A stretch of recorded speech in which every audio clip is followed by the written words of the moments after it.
अविनाश कुमार जी, मिठनपुरा थाना कांड संख्या 1616 में आपको वर्तमान में आरोपित किया जा रहा है, जबकि इसके पूर्व कई बार आप थाना पर कई सामाजिक कार्य भी किया है।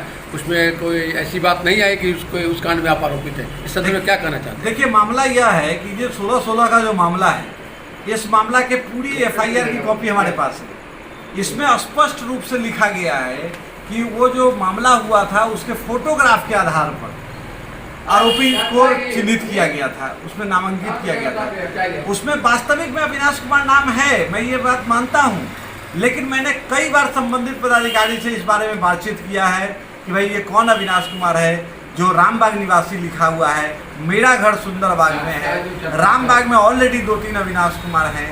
ये जब तक पिता का नाम क्लियर नहीं होगा तब तक मैं कैसे इस पर कोई पहल कर सकता हूँ।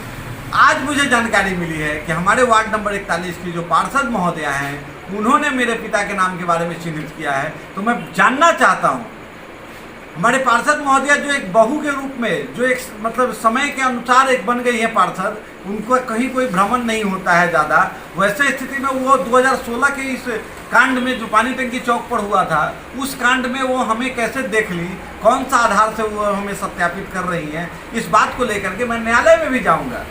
और मैं एक चीज़ और बता दूं कि अभी माननीय मुख्यमंत्री जी का जो इतना बड़ा सपना है जल नल योजना, जिसको इन्होंने ध्वस्त करने का काम किया हमारे वार्ड नंबर 41 में, इस बात की आवाज़ मैंने पिछली दफ़ा उठाया हूं। जो जल जमाव से पूरा शहर त्रस्त है, जिसमें गैर वैज्ञानिक तरीके से भ्रष्टाचार में लिप्त नालों का निर्माण हुआ, उसके लेकर के मैं भ्रष्टाचार युक्त नालों के खिलाफ आवाज़ उठा रहा हूँ। तिनपोखड़िया का जो जीर्णोद्धार हो रहा है, जिसमें घोटाला की बात आ रही है, राशन का जो घोटाला हो रहा है, इन तमाम घोटालों का आवाज़ उठाने के कारण, जो ये राजनीतिक व्यवस्था के कारण जो हमारा नाम इसमें सम्मिलित किया जा रहा है, इस बात को लेकर मैं सक्षम न्यायालय में जरूर से जरूर जाऊँगा। साईं सेवादार अविनाश कुमार, सामाजिक कार्यकर्ता, मुजफ्फरपुर।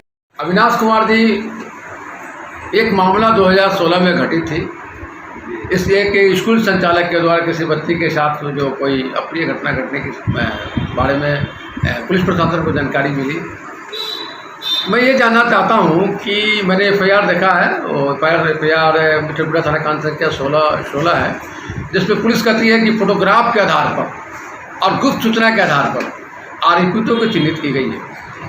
और आपका नाम अभी हमने आज या कल 2 दिन पहले सुना है कि आप भी उसमें आरोपित हैं। जबकि मैं जानना चाहता हूँ कि पुलिस के पास फोटोग्राफ थी, तो इसके पहले आपको क्यों नहीं पुलिस चिन्हित किया और कोई कार्रवाई क्यों नहीं की? दूसरी बात है कि आपका घर सुंदरबाग में, जबकि इसे FIR में लिखा हुआ है स्पष्ट कि रामबाग के निवासियों द्वारा ये घटना की गई, मतलब रोड जाम किया गया है। इसमें आपका क्या कहना है? देखिए, बड़ा अच्छा ही सवाल किया, और सवाल में ही आपका जवाब भी है कि इसमें जो पुलिस कह रही है कि 1616 का यह मामला, यानी 2016 का यह मामला है।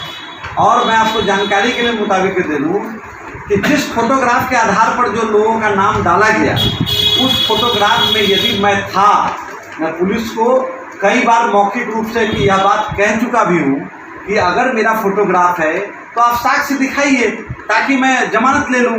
और सबसे बड़ी बात ये जानिए कि मैं एक सामाजिक कार्यकर्ता हूँ। इसमें जितने लोग आरोपित रहे हैं, जिन लोगों को मैं जानता रहा हूँ, मैंने उन लोगों में से कई लोगों को अपने फंड से, अपने पहल करते हुए उनको जमानत दिलवाने का काम करवाया हूँ। तो क्या मैं जमानत नहीं ले लेता?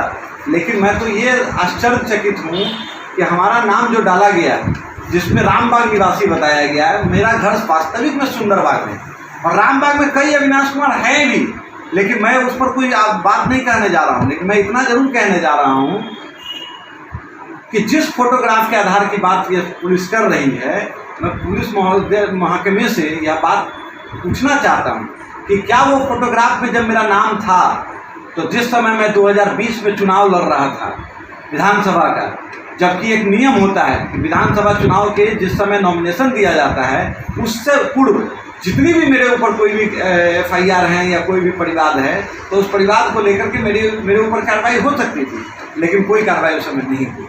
आपको ये बताइए, आप तो अभी जो नाम आपका जो आ रहा है, तो क्या आपको किसी पर शक है कि आपका नाम राजनीतिक द्वंद्वता के कारण जुड़वा दिया गया होगा? 100%।